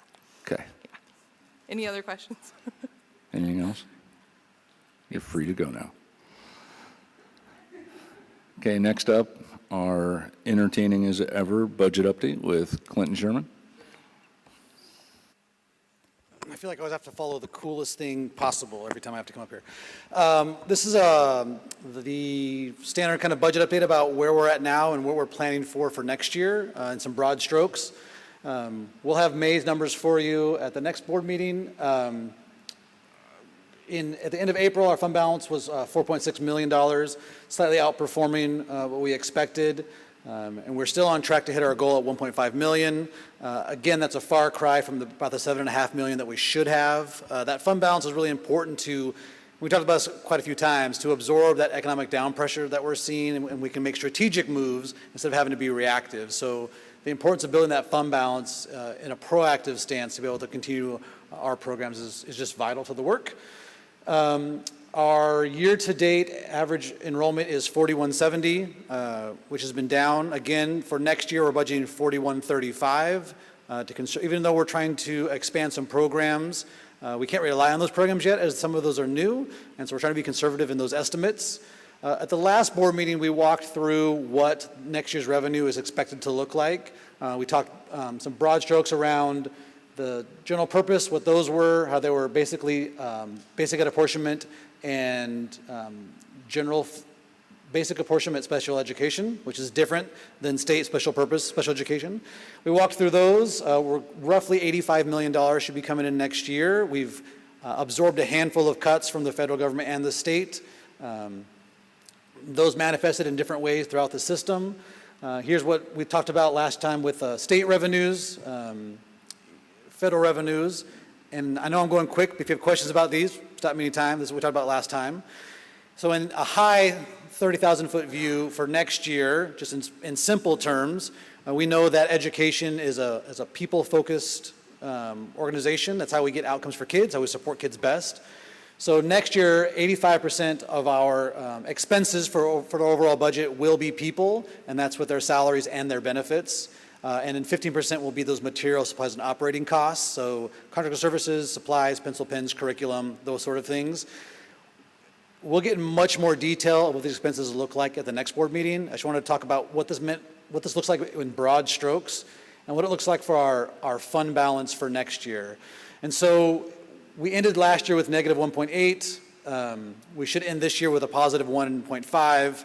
If you roll that into next year, starting off with 1.5, getting roughly that $85 million of revenue, we'll have about $82 million of expenses, and we are aiming for roughly 4.5 million. We do know that things come up, and so it should be around that. We do have some deferred maintenance we need to address over the summer and some of the HVAC. That's been some failing in the last couple of weeks that we're going to address. But in real broad strokes, that's an overview of what the budget will end up looking like. We'll go in a lot of detail, probably an hour. I'll probably talk for an hour next time, which I'm apologizing in advance for everybody. What questions do you have so far? Maybe not so much a question. Yeah, it's a question. Sure. We are working with the state as we're in binding, and they've given us some conditions to meet, and we see that looks like a good direction. Yeah. Is the state happy with the direction we're moving to get out of budget? Oh, yeah. So we meet with OSPI and the ESD quarterly. I think we talked about a couple months ago how, I don't want to say a shout out, but they did look to us as a model of how to handle banding conditions and some of those. So they are happy with the progress that we're making. It's still difficult work. It's still hard. I mean, in general, it feels like when there's a lot of money, everything is going great. And when there's not a lot of money, everything is not going great. When in reality, the margins are where the truth is there. Lots of things are going well. We have a lot to celebrate here, even with the financial constraints. And we'll continue pushing on those and prioritizing those things. Yeah, appreciate that. And so the simple answer, we're headed the right direction. Definitely. As we look on there, we still have a couple years ahead, but we should be there. They were talking about the Shelton Promise from Evergreen was talking about they have multiple plans all at once. I've said this a lot. I'm a big fan of a plan. We have a 3-year plan. At the end of next year, we should be about roughly 4.5 million. The year after that should be about 7.5 million. And then everything will feel a lot different once we have an adequate fund balance. So, thank you. Of course. Anyone? I think that's good. Oh, let me jump in. Because when you say that we've got those different plans, and I know I've heard you say that before too, is that accounting for potential a lack of funding from either state or federal? Yeah, so that's the tricky thing. With these revenues, we're forecasting initially 3 years in advance. And so we don't know whether that down pressure will come from the federal government or the state with OSSI dollars being reduced or the levy equalization being reduced. So we do have a plan, but within that we have to have the flexibility to be able to pivot, and we'll just continue to do that and try to make as strategic decisions as possible. Thank you. Of course. I appreciate all the planning. Yeah. It's honestly it's the only way. Yeah. Thank you. Yeah, of course. Next up will be the annual report on alternative learning experiences with Chelsea Brady and Vernon Bruni. Good evening. We are here tonight to provide the annual board report update on our ALE programs. So this, I said on Thursday night, what a great opportunity to already be presenting to you all when you got to see the graduation and how meaningful it was. And so with that in mind, as we go through and we're talking about our current structure, our staffing, our enrollment, and really how we continue to adjust and change to really meet the needs of our students, because we know that these programs are so important to our community and specifically to our student population. So who do we serve and why? We serve students who need a smaller environment. Some kids just don't do well in a building with 1,400 other people. They need to know their teacher, and they need to know their teacher. They need to know that their teacher knows them. Students also need flexible schedules sometimes. We have students who are working to help support their families, students managing medical appointments, mental health treatment, or caregiving responsibilities at home. Sometimes a Monday through Friday 8 to 3 schedule just isn't realistic for them. We'd rather keep them in school than lose them because the schedule doesn't fit their life. Some students seek independent learning models, so some of them are genuinely self-directed. They don't need someone standing over them at all times, and they need a structure that trusts them and holds them accountable in a different way. Also, we serve students who are seeking a therapeutic school setting. So we partner with True North, and we have mental health supports, and we have substance use supports right on campus. And we work with other entities outside of Choice as well for those kids that need a little something different. We also, sometimes students seek us out for more personalized learning opportunities. So we built in different vocational paths. We have lots of students who need the small school setting, but also want to access the different things at SHS that they enjoy. We've got some kids in junior ROTC and some kids that are doing different language courses, or they do some of the art classes and photography and things like that.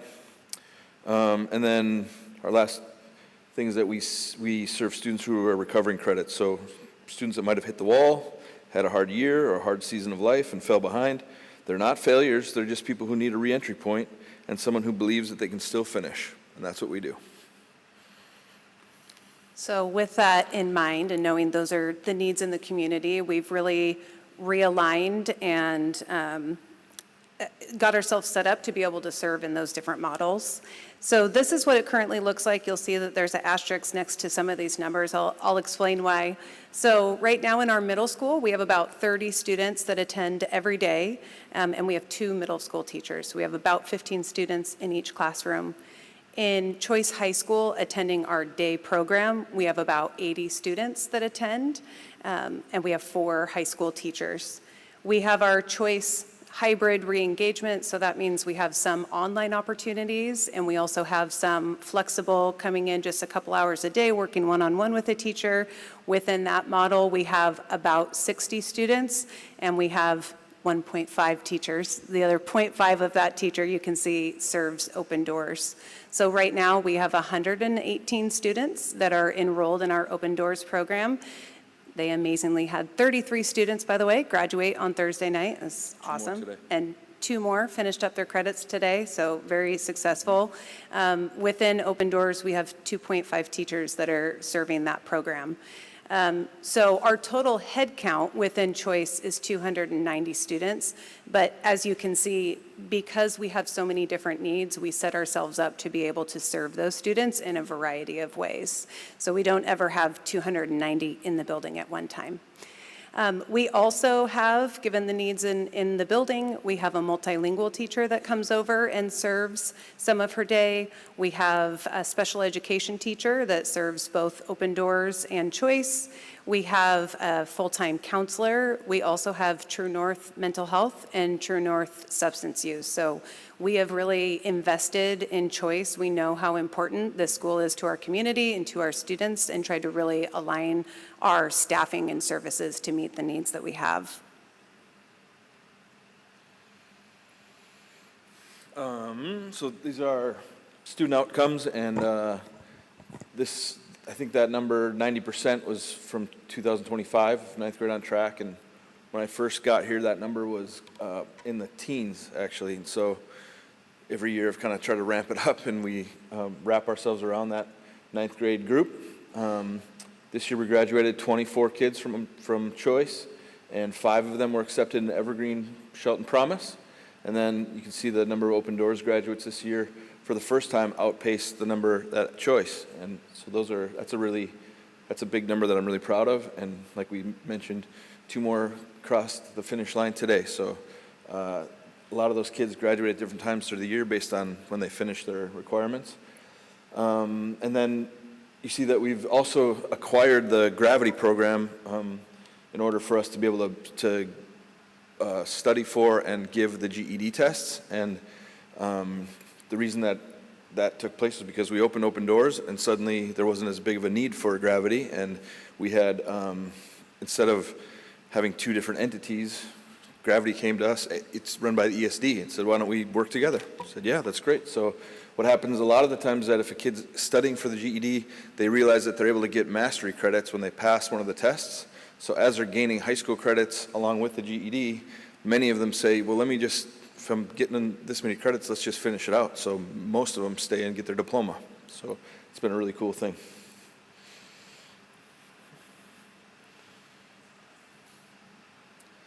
is also about student impact. These are not real names, but they're real stories. And we've got a few different scenarios, but the first scenario, this little one is kind of had some tough stuff in their family, and was known as a fighter in the community, and kind of came with this, like, I got to keep my reputation as a fighter.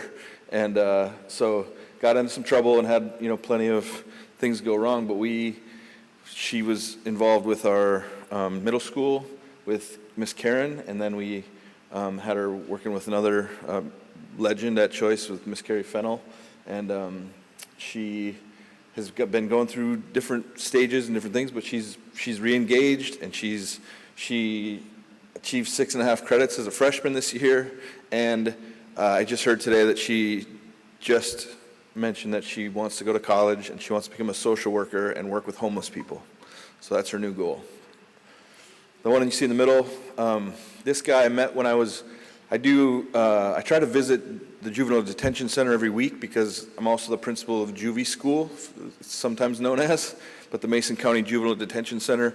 We have an amazing teacher in Jeb Dorn there, and so all the kids that get in trouble with the law end up in our Juvie school. And so I try to visit them as much as I can, especially like on Fridays, and I deliver some candy or some chocolate or something. But this guy I met in there, and he said, like, basically, hey, Bruni, I can't go back to the SHS because all my buddies are there, and I'm going to keep getting into the same stuff and I just keep getting tempted by the same thing, so I can't go. And I said, well, come on, man, we'll get you in an open doors program, we'll get you started. And he's not only found sobriety, but he's got other kids around him that are like doing it together, staying sober and like staying on task. And he crossed the stage the other night, so super proud of that one.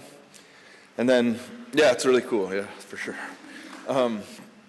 This one had one of the most traumatic events that I can ever tell you about, and I won't give you specifics, but came to us and said, Mr. Bruni, I got to drop out. This is what happened, and she was really honest and spelled out the whole scenario, and I was like, geez, the police need to be involved. And they were. The police actually arrested her, and it wasn't her fault. It was a big, nasty thing, but she dropped out, and then the next day the parents came in and speaking to me in Spanish, and that's happens on occasion, and the parents were like, we don't want her to drop out. She can't drop out. You need to keep her. I said, well, she's 18. She can kind of do what she needs to do. And so we worked with them, and I stayed in contact with the father. And after she came out of jail, we worked with her and tried an online program, tried some different things, and then eventually she got in open doors and stuck with it, and also was at graduation the other night. So really huge deal.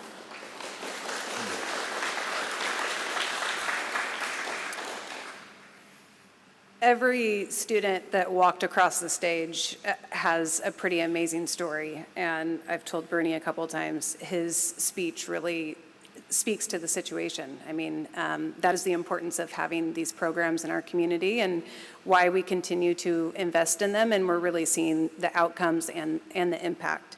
So just looking ahead, we will continue to grow and mold to the needs of our community.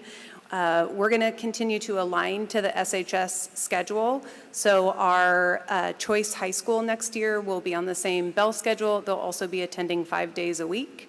And that allows students to be able to be shared across campuses, which has been very successful and grown over the last several years. We're also expanding our online opportunities. Many times we find that students come in, they get online, and we really try and re-engage them back into our schools because having them in person is really the best way to be served. But we do have some students that, for whatever reason, do need to learn remote and online, and so we're expanding some opportunities for that, and we're bringing it down to 6th grade. So we'll have online opportunities for grades 6 through 12. You've heard Adrian and Clinton talk about home partnership, so that is still housed under the umbrella of Choice. So we'll have that next year for K-5. And then just continuing to grow and refine what we're doing so that we can really best meet the needs of our students. So that is our report. Are there any questions?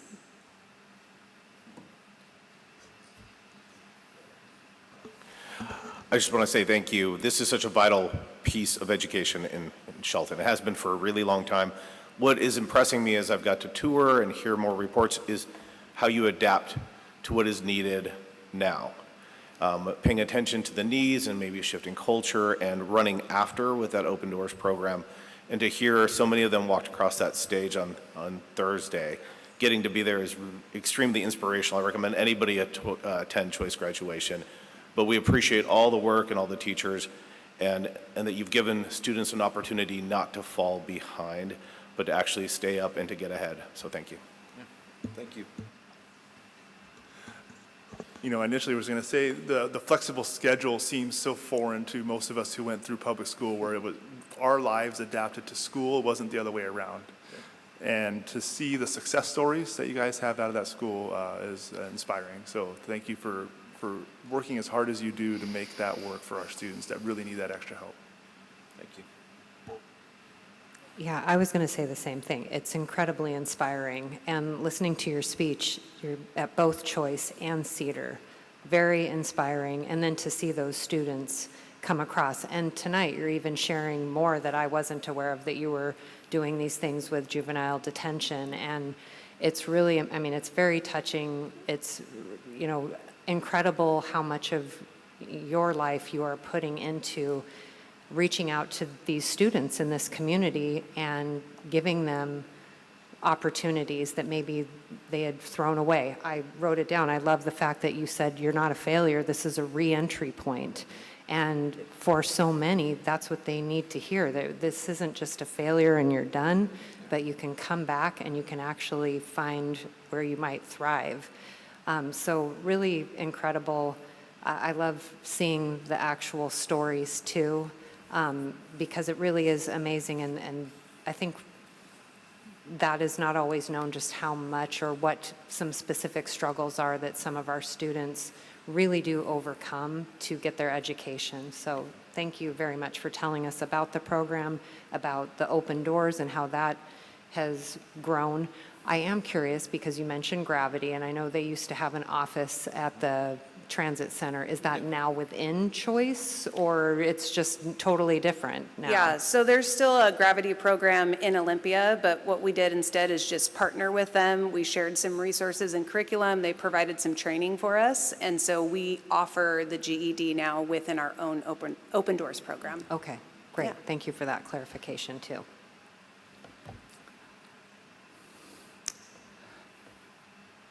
Thank you.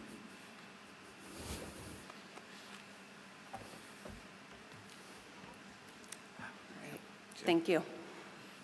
Thanks. Here, we'll feed the phone.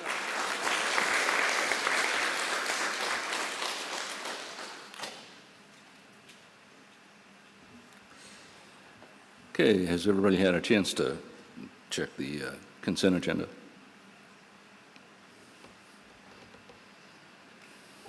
Make the motion to approve the consent agenda as presented. And I'll second. All in favor? Aye. Aye. Okay, we're paying the bills. Item number 7, Instructional Materials Committee nominees, Adrian Minery and Chelsea Cornwall Brady. You could have just stayed up there all night. I thought there was one. All right. Board President Welander, other esteemed board members, Superintendent Jesse, we're here tonight to present the nominees for the Instructional Materials Committee. This is a follow-up to the policy revision that we brought to you just a few months ago with 2020. And that is a little bit small, very far away, so sorry about that. There's some technical language on here. This is just an overview of the roles and responsibilities of the Instructional Materials Committee. It does serve an important function within the operations of a school district and is outlined, as I said, by Policy 2020. So they are a bridge between the Curriculum Adoption Committee and process and the school board. So they are responsible for doing the official appointing of the committee, of then overseeing their work, and then making sure that all of the processes are appropriately followed, And when they can assure that those are, giving the okay to us and also as members of the committee, but then to bring forward formal recommendations for curriculum adoption to this board for approval. Also, in the case of a complaint from a parent or guardian regarding materials that could not be resolved at the school level, then they would take a vote they would hear the complaint and then make a decision on that. And they are also responsible for removing any materials that no longer meet district criteria. In general, you can see there just the responsibilities, which include just responsible and professional conduct as a member of the committee. And we anticipate that we will meet a minimum of 2 times, but we will have to convene as needed. So here are the names that we would like to put forward to you for approval of the committee. You can see who these people are. Both Chelsea and myself, as directors of curriculum instruction, would naturally serve on the Instructional Materials Committee. We have representatives, and this also follows the procedures for 2020 where we have certain percentages to meet of both representation of families and teachers as well. So Mike Kraft is our assistant principal, and then I'll let you read the other names there. These are all folks who completed the application for the committee, and that we used a rubric and reviewed all of the applications and selected these individuals. So with that, I'll open it up if there are any questions for Chelsea or myself. You may have answered it a little bit. How does a person get on the committee? So there's an application. Can you give a general sense of how many applications there were that you sorted through? We didn't have, well, go ahead. Okay, You have the so specific number. we didn't have a ton of applications. I think we had a total of 12. And so we were really happy that we had someone that was a parent in the community. Yeah. We did only have one, but we were lucky to have some other folks that are serving on the committee, me included, that are a current parent of a student enrolled. But we do also have a family member that's joining us, which we're excited about. How do community members, so you've got this selected, if somebody was interested, they said, oh, I didn't know that existed. When and where do they apply next time? So this is considered a 2-year appointment, and so it will come out again, and we send it out. It's posted on the website and shared out that way. So if a family was interested, they could always reach out to one of us as well. We'd be happy to share more information when this comes back up again. I guess in that vein, does it, because I've got kids in school as well too, is that sent out as a information in any of the school newsletters for things like that to inform community members or families? Yes, that was sent home by each of our schools in whatever way they communicate with families, either newsletter, messenger, whichever way they send their weekly update. So that was connected in there as well. Okay, thank you. And then just because I'm noticing Evergreen isn't listed up there as a school, did no one from the school end up applying? And yeah, and we don't have representation from every single school or every single grade level. This really is a small team. But as Adrienne mentioned, this team is really just overseeing that we're following policy and procedure for the curriculum adoption process. So the curriculum adoption team will have a more widespread representation, and we did have a number of applicants for that. Okay, great. Thank you for that. Okay. Take a motion to approve the list. I move that we approve the Instructional Materials Committee nominees. Second. All in favor? Aye. Okay. There you go. You got a list. Thank you. All right. Now we'll move on to board member comments. We'll start on the end with Director Wilford. Well, I want to say thank you for everybody that came here today and made their comments. There's a lot of things that goes on in the district that we as a board don't necessarily know about. So I appreciate the comments. I appreciate the emails. We can't be here all the time as much as we would love to be. So it's a great insight for us.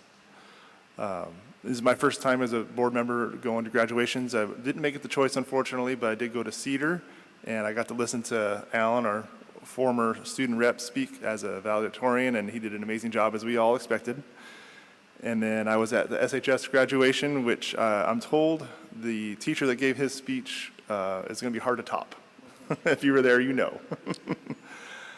And I want to recognize the retirees. There's a couple names on the list that I knew, one personally, and then there was Fred from maintenance who I actually worked with when I worked here years ago. Congratulations to all of our retirees, especially there's several of you that were here for over 30 years, which is an amazing commitment to one place for such a long time. It's a large devotion of your life, so that is truly appreciated.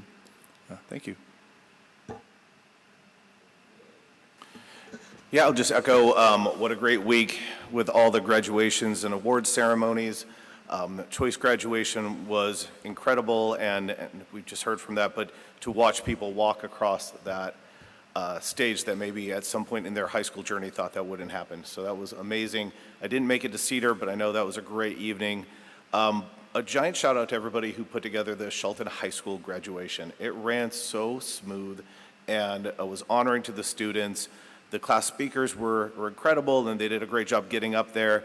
And it is my first year getting to be part of that. To stand on the stage and shake hands is an honor and makes this job just a little more fun.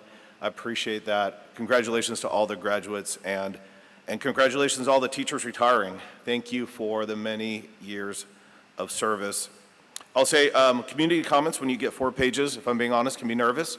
And so I appreciate the respectful tone and communicating your passion, but doing it in an appropriate way. That was such a blessing. And I appreciate this handout and look forward to reading it from the teachers. This is the last week of school. Teachers, thank you very much. It is a wonderful but sometimes long year, and we appreciate all of you. Director Davis. All right, I'm going to echo some of these comments already, but thank you very much to the students and the adults that came up to speak tonight. That is not an easy thing to do. It can feel really awkward, and it can definitely make people nervous, but thank you so much for sharing the things that you are passionate about. And as the 2 other directors said, we need to hear those things. We don't always know what's going on, and so it's great to get those direct comments. I, too, really appreciated the genuine attitude of wanting to work together to find solutions, and I appreciate the information that was provided to us tonight. I would like to say, because it does bring up questions, I would like to have some further clarification and communication on if there are classes or courses that are being reduced, if that's lack of student interest or what is going on. But if we could get some board communication on that, I would appreciate that. Last week was full of activities that were super fun, and one of them was here in this school. As I mentioned, I had my own oldest daughter graduated from Shelton High School on Saturday, and one of the special things that this school district does is have a walkthrough for all of the seniors through all of the schools, so that they have transportation that coordinates this all over, even to our partnering school districts. And I surprised my daughter by coming here to Mountain View and just hiding in the background and watching the walkthrough. And if any of you have been to a live sporting event like the Seahawks game in downtown Seattle, it was that level of excitement from the kids. The energy cannot be matched. It is just such a fun thing to see and be a part of. So I was really thankful that I managed to get a chance to get out of work to do that. All of the graduations were so special, and this is my 11th year of going to I guess we didn't always have Cedar, so it was 2, but it was 11 years of Shelton High School graduations, and then the other 2 schools as well, and just very special to see all of the seniors get a chance to walk through, to see their families be so proud of them, and just the way that this community comes together. On Wednesday night, we heard Principal Kipper and soon-to-be principal Jordan Stray talk about all of the community scholarships that have been given to our students, as well as scholarships from all over. I want to say it was over $400,000 that came from our community to support our local students, and it topped a couple $1 million, I think, for the rest of it. So that's really amazing, the support that our students are getting, and just seeing some really incredible students. I'm so excited to hear about the futures of all of them. Thank you to the retirees. It was wonderful. I had a chance to talk to Kathy at Shelton High School's graduation. Just obviously cares so much about her students, and creating, Bruce, what you said about her with the math department was really amazing. Thank you to you, Principal Kipper, for all of your years of dedication here at the Shelton School District. I think I was in one of those COVID outdoor ceremonies, 3 of them, where we were getting blasted by rain and then sun and wind. And so you always had a smile on your face. I think that's how I remember that. I really appreciate your service here to the school district, and all of the retirees that were listed up there and honored by the people that were standing there as well. It is the last week of school, so congratulations to all of the graduates and to all of the students who are about ready to get summer break, and to all of the teachers too. I hope everybody can get some much needed rest and relaxation.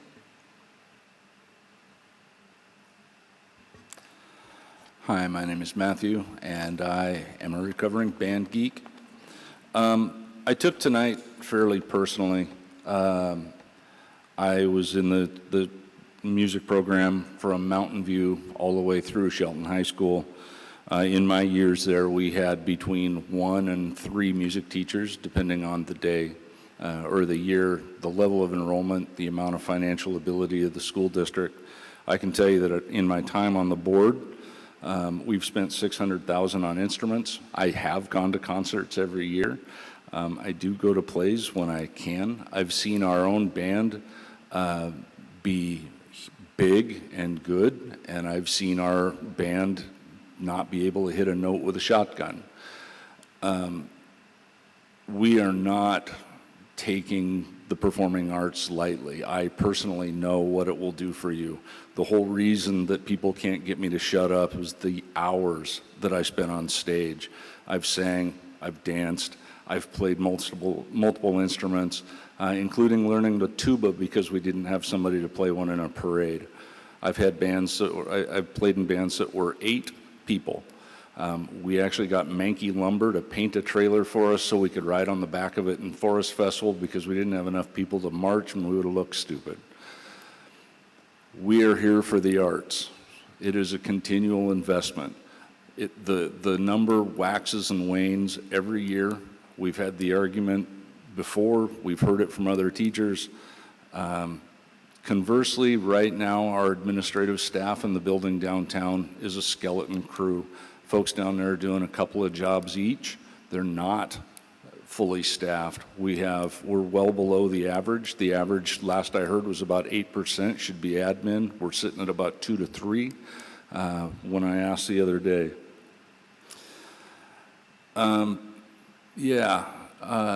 We're pretty much done with school for the year. I want you to remember to be nice to everybody. Some of these kids, the only meals they're getting are at school, and that's gone for a couple of months. So there's going to be some struggles out there. Mr. Bruni, there is so much bandwidth in that guy. Personally, I can tell you how much he helps kids. I've been in the school, I've been around other kids. My other profession has taken me into homes to see some of these kids, and now they're at choice.